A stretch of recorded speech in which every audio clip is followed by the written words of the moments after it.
Dricus Du Plessis and Kamaru Usman are battling this weekend to determine who is the true king of Africa, and quite frankly, I cannot wait to see it. However, I'm here to tell you guys that this fight will not be close.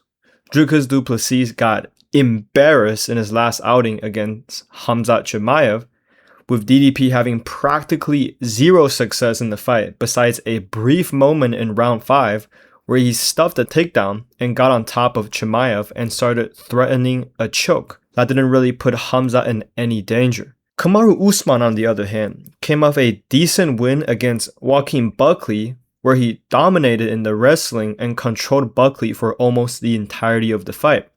Well, based on what I just said, you might think Usman has this fight in the bag. You might assume that he will reclaim the throne as the king of Wakanda. But sadly, that is not the case. Dricus Du Plessis and Joaquin Buckley are two very different fighters. So are Kamaru Usman and Khamzat Chimaev. Kamaru Usman dominated the 170-pound division for years. Some may say that he was getting close to welterweight GOAT status before he got put out cold by none other than Leon Edwards by a head kick, then losing the trilogy afterwards. He was known for his wrestling and even defended a lot of the takedowns from Chimaev after round 1, while Dricus got absolutely and utterly dominated by Chimaev in that area. That being said, there's no way Kamaru Usman could do that to DDP.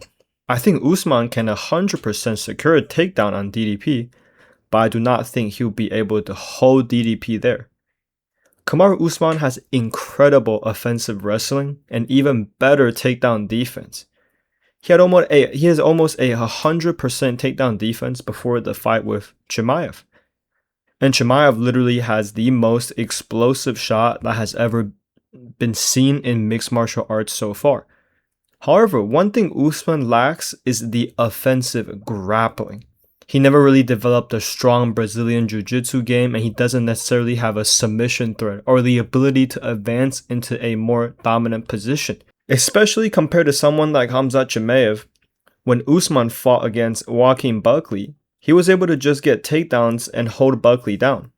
Buckley oftentimes just accepted bottom position instead of trying to scramble up and get back to his feet. I'd understand doing that against someone like Khamzat Chimaev since there is a big submission threat coming from Chimaev's side. But against Usman does not submit anybody. In fact, he has only one submission win in his entire career, and that was 11 years ago. Unlike Buckley, Dricus Du Plessis is going to be frantic. He's going to try and scramble back up to his feet, and he will be successful doing so because Usman's not Chimaev. He will not be able to get to a crucifix easily like Chimaev did. And he will not be able to hold Dricus down like he did Buckley because Dricus will not accept bottom position in this scenario.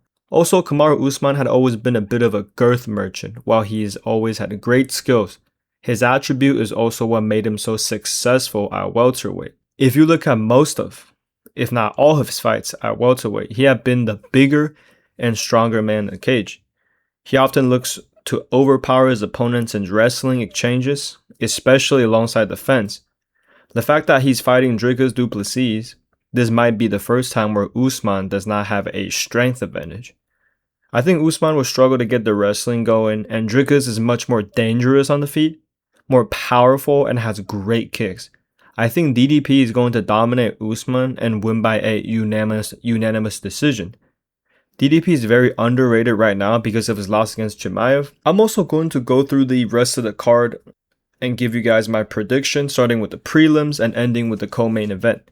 So first fight on the card, Ezra Elliott versus Damian Anderson.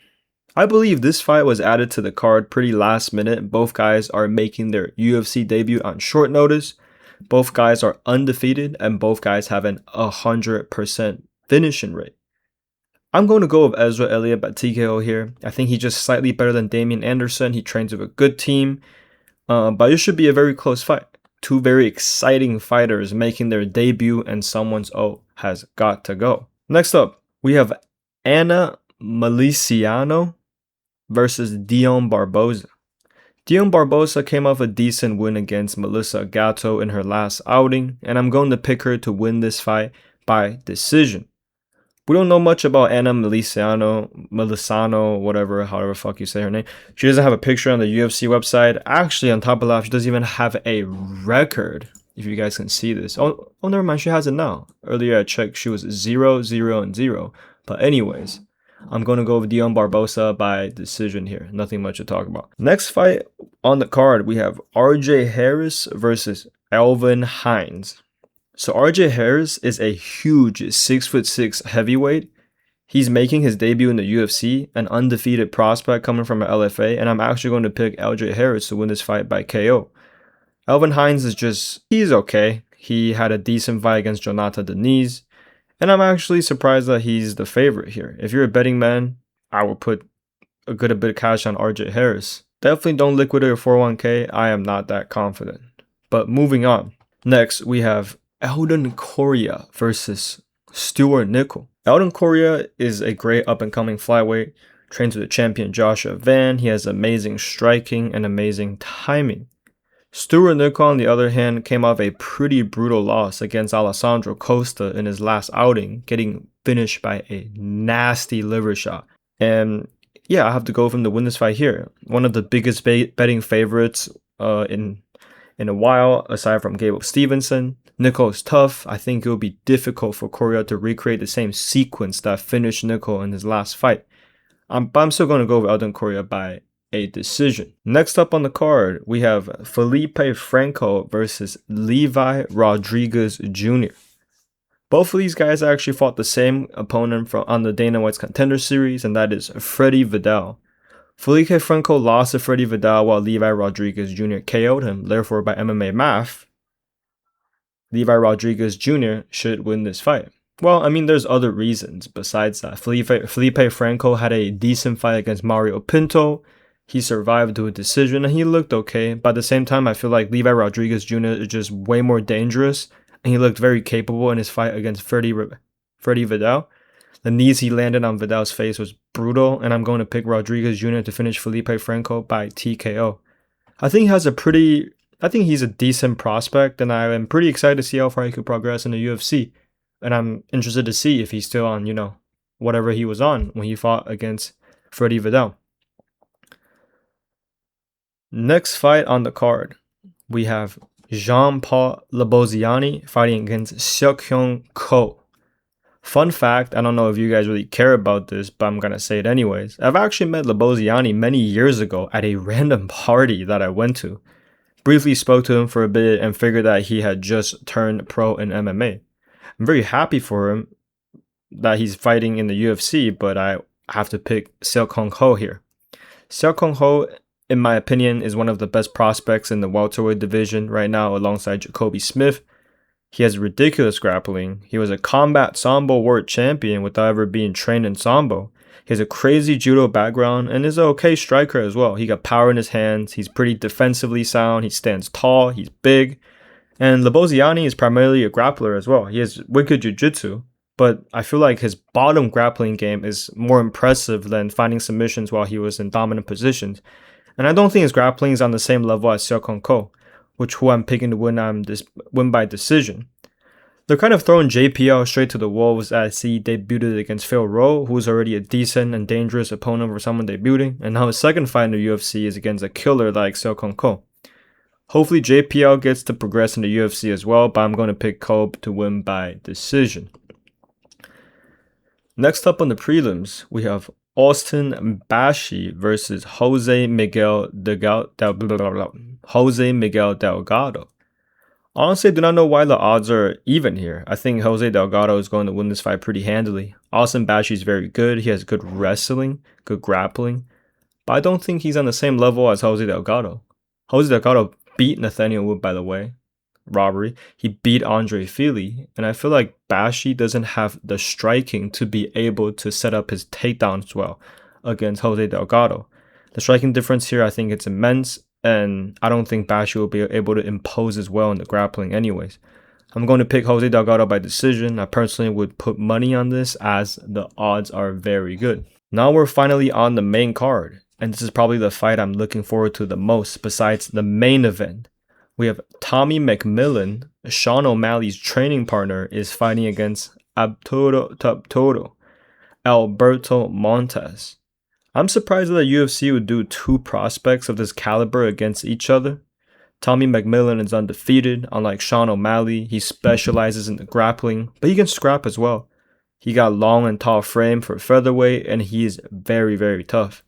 He could be pretty sloppy at times when striking with his opponents, but he's definitely super entertaining to watch.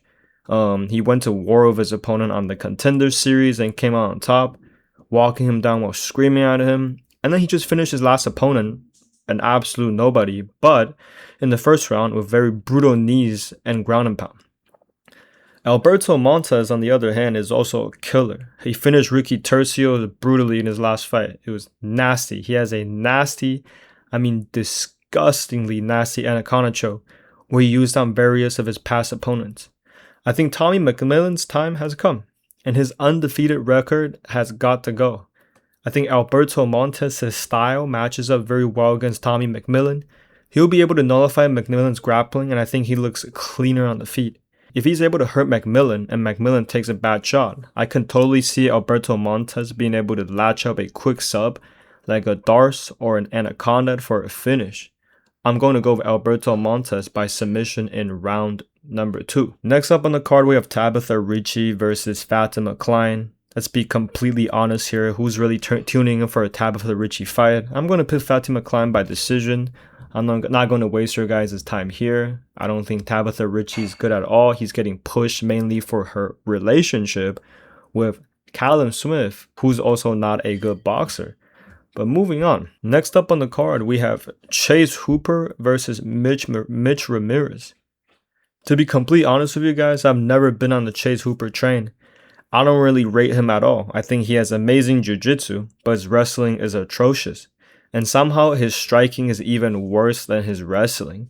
He's also extremely unathletic, which makes his sloppy striking and wrestling entries very punishable. However, I'm going to pick him to win this fight. Mitch Ramirez isn't really UFC level, and if Chase Hooper loses the fight, it's over for him. I'm picking Chase Hooper by decision. The last fight we're going to discuss, since we discussed the main event already. The co-main event will be Jared Cannonier against Christian Leroy Duncan. And I think people will be surprised by the outcome for this fight. I believe that my money is on the underdog here. I'll be picking Jared Cannonier to win this fight. Christian Leroy Duncan is powerful, he has good striking, but he is very creative. But however, he is also very reckless and has horrible fundamentals. In his last fight, he got caught and hurt by Roman Dolidze. Yes, you heard that right. By Roman Dolidze. One of the worst ranked fighters that has ever graced the middleweight division in a long time. I think Unk still got it, man. Jared Cannonier would survive a shaky round 1 and get the W. I think he will outdamage CLD in rounds 2 and 3. I'm going to pick Jared Cannonier by decision. Thank you guys for watching this video. Please like and subscribe. It will help me a lot. And let me know what I should cover next.